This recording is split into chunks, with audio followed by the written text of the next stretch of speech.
With the state primary elections in full swing, You watch how well we do in 18. You watch. Democrats and Republicans are looking to position themselves for a victory come November. And you have to be strategic, cold-blooded. One of the key divides in this year's primaries, and one that played a pivotal role in the 2016 election, is the battle between establishment candidates and self-cast outsiders. We need fewer career politicians. And I'll proudly stand with our president. The war to drain the swamp.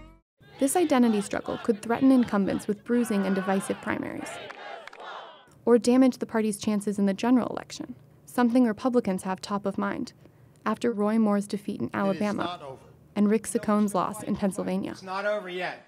To ward off more losses, the National Republican Party is promoting mainstream politicians and trying to bury fringe candidates. And hopefully it'll be one who's actually electable. In the West Virginia Senate primary, President Trump even voiced his disapproval for combative newcomer Don Blankenship. One of my goals as U.S. Senator will be to ditch Cocaine Mitch. The National Democratic Party is also intervening in contested state races.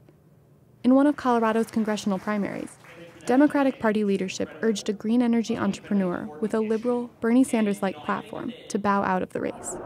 If you stay in the race, and frankly, I would hope you would not.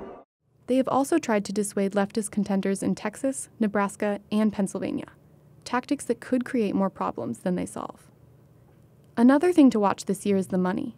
Some candidates who are facing weak primary challengers are drawing huge amounts of donations and stockpiling for the general election, while others are pouring their war chests into bitter primary battles. Heading into the primaries, Democratic candidates overall had outraised their GOP counterparts. This year has also drawn a record number of candidates running for Congress, and a record number of women. More women have filed to run for Congress than in any election year since 1992.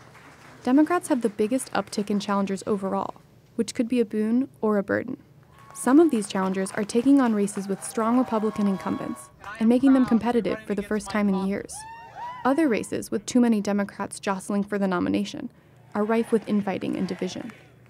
Political engagement and turnout are big factors this primary season, too.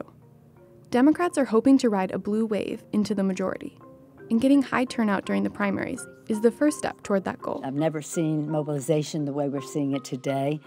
Republicans, on the other hand, are publicly warning their base against complacency. We cannot be complacent. The GOP fears lower engagement after winning the White House, and is investing in voter turnout earlier than they've ever done before.